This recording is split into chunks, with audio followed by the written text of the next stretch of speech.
Hello, it's me, Shala. Susugdan ako ang pag-vlog-vlog, no? Kay total, nagtapok naman yun sa gallery ako ang mga videos. So, kailangan na yun ako i-edit para ma-upload na ko sa kong page nga, Shala's Vlog. So, anyway, guys, muna yun ako ang negosyo, no? Kaning chocolate bouquet. Actually, kaning nga time and date yun is birthday yun din ako. Hindi na ko malimtan nga gabilar-bilar jud ko anig tama nagkamulo jud ko buhat ani og chocolate bouquet kay para pangandam sa February 14. So every year basta mo tungtong naging February dira na rin ko mabisi og pangandam para sa ko ang business nga chocolate bouquet. Makahinamdam lang ko sa una ba 2018 or 2019 ba to wala jud kay koy pangumpisa ani nga business. Ang mga gamit pa nako sa una is mga cheap pa kaayo ay mga baratuhon lang like ganun. Tapos ang mga design pa nako sa una, di pa yun ingon nga nilot kaayo. So ako mga ipangmutang dala sa chocolate bouquet is mga chocolate lang nga local lang. Kanang mapalit lang bitaw nato sa mga groceries, ana. And syempre, nagyoy mahal-mahal pod. Kung makahinomdom lang yun ko no, sa akong mga kaagi sa una nga, before di ko nag-start aning chocolate bouquet, sa tinuod lang, dili ko kabalong buhat. So, mauto nga ng baho ko, nasulod ko anang mga flower like ni ana bitaw nga sa pag-design ana. Then aside pud ana, nag-start ko anang trabaho. Syempre nagtan-aw po ko sa YouTube kay madali naman ron sa YouTube na bilang sa tanong taon ron. So mo to gilantaw ako sa YouTube mo saon, mo to nakatuon ko hantod sa nakakwarta ko, and then pag wala maligya ako sa eskwelahan hantod sa nakatigom ko, hantod mo ana ko pang start na ako sa kuang business.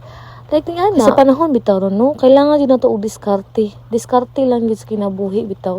Ano bitaw dili jud ka mahutdan sa diskarte bitaw. Kay og naa bitaw jud ka diskarte, di ka mahutdan og kwarta sa imong bulsa, sa imong pitaka. Tinuod lang gyud mao jud na tinuod, mao jud na reality. So mao ni ako ang isa sa mga nahuman akong bouquet. So daghan-daghan naman jud ko nabuhat no. Giuna gyud nako ang mga nighty de bear kay cute ni silang tawon ba, and then mahalon pud ang iyang mga chocolate akong ipambutang kay para mahal pud atong mapresyo.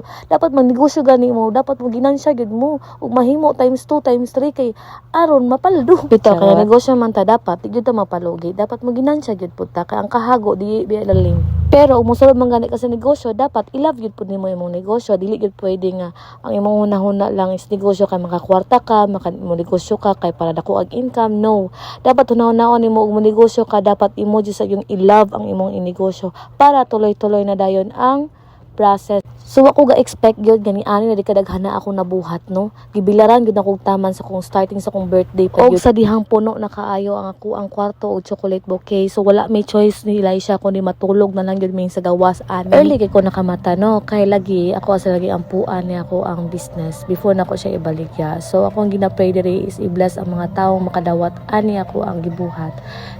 And mas mag-strong pa ang ilang relasyon. So, yung anay dyan ko mag-business guys, is i-pay over yun ako akong business before na ako ibalik. Kinakabantay dyan ko nga pag imo ang ihalat tanan sa Ginoo, gisalig ni mo tanan, mahurot o mahurot dyan. So, mo to medyo hayag-hayag naman pag man ako pay over. So, mo to nga ga-plaster dahil yun mi sa plaza, kay medyo daghan na yun ang ga-plaster sa'yo pa lang sa buntag. Siguro mga 5:30 or mga 6 AM na yun. Daghan na kay ga-plaster dyan. So, daghan ka competitors dire. Pero, I think positive yun always anang nga time nga mahurot gid akong mga baligya, and laban lang gyud diskarte ay lang gyud sa akong bilib ani ako ang mga sakop no, maayo po sila manawag customer mo on dali gyud kinahurot ang among baligya. So na-miss kay ko pagtuntong og 6 or 6:30 PM nahurot na dayon among baligya.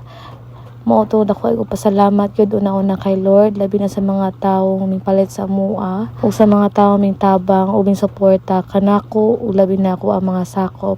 Mao ra to guys, daghang salamat, bye bye.